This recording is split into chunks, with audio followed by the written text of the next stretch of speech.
10 facts about Excalibur Umbra Warframe.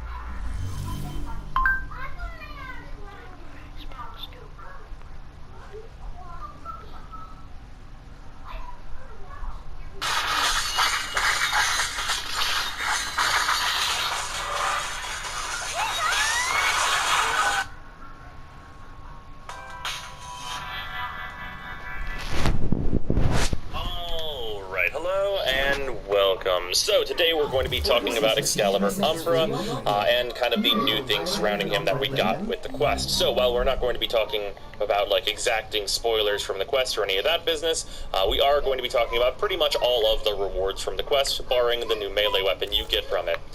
So, with that out of the way, let's get started. So, this is Excalibur Umbra. First and foremost, I think he looks absolutely incredible. Much like a Prime, you can use Tennogen skins on him. I'm using the Kaduto skin. This armor is the TennoCon 2018 armor, and this chest piece is the Umbra chest piece, for anyone who's wondering.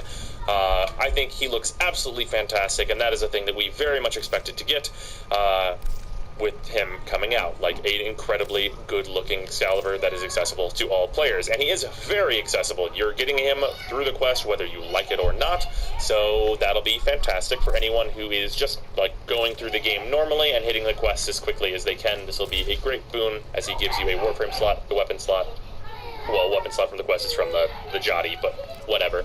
And he comes like potatoed and all that business. So that'll be great for any newer players. But the main thing about him is that he is the only Warframe in the game that has these new polarities, which I'm just going to call Umbra polarities for the simplicity of it. These allow him to use the 5 new Prime mods, which are these Umbral mods: Umbral Intensify, Umbral Fiber, and Umbral Vitality, and the 2 sacrificial mods that go on his Exalted melee weapon and on the Jotty, which also has 2 of these Umbral polarities. With that, I'm going to explain how these mods work, as there seems to be some odd confusion about what these mods actually do. This is Umbral Intensify. It's basically Prime Intensify. It gives you plus 66% ability strength, which is very, very good, and some tower resistance, which is just sentient resistance for anyone wondering. And this is a set mod, so the set bonus, enhanced mods in this set, level 3. It is currently at level 3, which is why it says that. And if we look at Umbral Vitality, you can see this gives me 770% HP and 11% tower resistance. And this is also a set mod, of course. Now, if I was to remove Umbral Intensify, you can see that Umbral Vitality is now 550% HP, and if I were to remove Umbral Fiber, it would be 440% HP, making it equivalent to Vitality. So using just one of these mods by themselves is usually not going to be the right choice. If you have, for some reason, a weird excess of mod points on a Warframe, there's kind of argument to be made about maybe throwing in Umbral Intensify, as it is 14% better than regular Intensify, but in most cases these mods really want to be used together, as they are basically just their base equivalents whenever they are not used together. And as you can see, Umbral Fiber maxed out 192.5% armor. That's very, very good.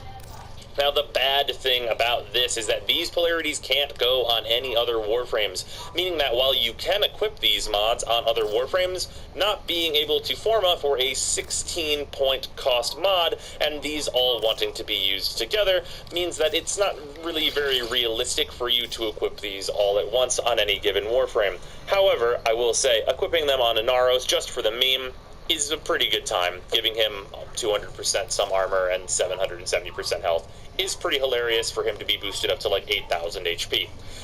Barring the memes, though, these mods are pretty much only viable on Excalibur Umbra because you can't polarize them in other Warframes, as much as a frame like Rhino would love to have Umbral Fiber and Umbral Intensify, and could stand putting Umbral Vitality in the build.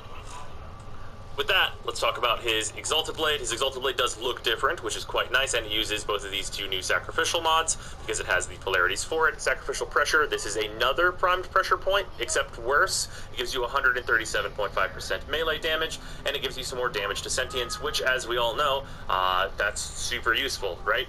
No, not at all. We almost never fight sentience, so that is basically a nothing stat for like the huge bulk of the game. But hey, maybe it'll be useful in the future if we didn't already have more than enough damage to kill sentience.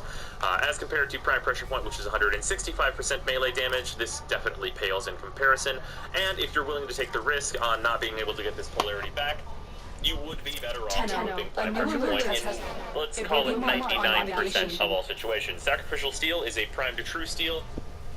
How to grind endo.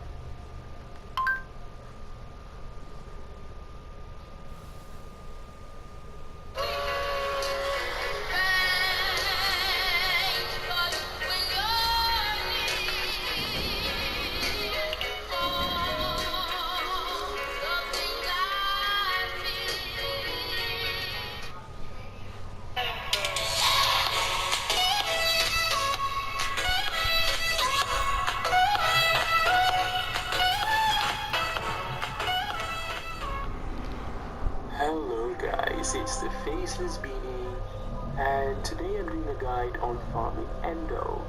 Now Endo is one of those resources